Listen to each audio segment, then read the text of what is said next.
Hello sir. Hello ಅಲ್ಲ, ನಮಸ್ತೆ. ಮತ್ತೆ ಸರ್ ಅಲ್ಲ, ಮಾನ್ಯರೇ.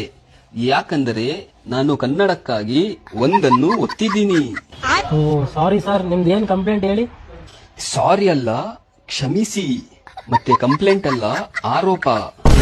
ಅಯ್ಯೋ ಸರ್, ಹೇಳಿ ಸರ್, ನಿಮ್ದು ಏನ್ ಆರೋಪ. ಅಯ್ಯೋ ಮಾನ್ಯರೇ, ನಾನ್ ಯಾರು ನಿಮಗೆ ಹೇಳೋಕೆ? ನಾನ್ ಬರೀ ನಿಮ್ಮ ಹತ್ರ ಮನವಿ ಮಾಡ್ಕೋತಾ ಇದ್ದೀನಿ ಅಷ್ಟೇ. ಅಯ್ಯೋ ಮಾನ್ಯರೇ, ನಿಮ್ದು ಏನ್ ಪ್ರಾಬ್ಲಮ್ ಇದ್ರು ಅಲ್ಲಿ ಮೇಲ್ಗಡೆ ಸೀಟ್ ಅಲ್ಲಿ ಕೂತಿದ್ರಲ್ಲ ಅವ್ರಿಗೆ ಕಳ್ಸಿದೀನಿ. ಏನು ಪ್ರಾಬ್ಲಮ್ ಇದ್ರು ಸೊಲ್ಯೂಷನ್ ಕೊಡ್ತಾರೆ. ಸೀಟ್ ಅಲ್ಲ, ಸಿಂಹಾಸನದ ಮೇಲೆ ಕುಳಿತಿದ್ದಾರೆ. ಅದು ಪ್ರಾಬ್ಲಮ್ ಅಲ್ಲ, ಸಮಸ್ಯೆ. ಆಮೇಲೆ ಅದು ಸೊಲ್ಯೂಷನ್ ಅಲ್ಲ, ಪರಿಹಾರ. ಯಾಕೆಂದರೆ ನಾನು ಕನ್ನಡಕ್ಕಾಗಿ ಒಂದನ್ನು ಒತ್ತಿದ್ದೀನಿ.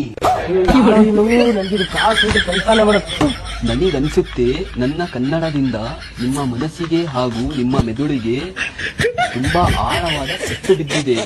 ಏಕೆಂದರೆ ಕನ್ನಡಕ್ಕಾಗಿ ನಾನು ಒಂದನ್ನು ಒತ್ತಿದ್ದೀನಿ.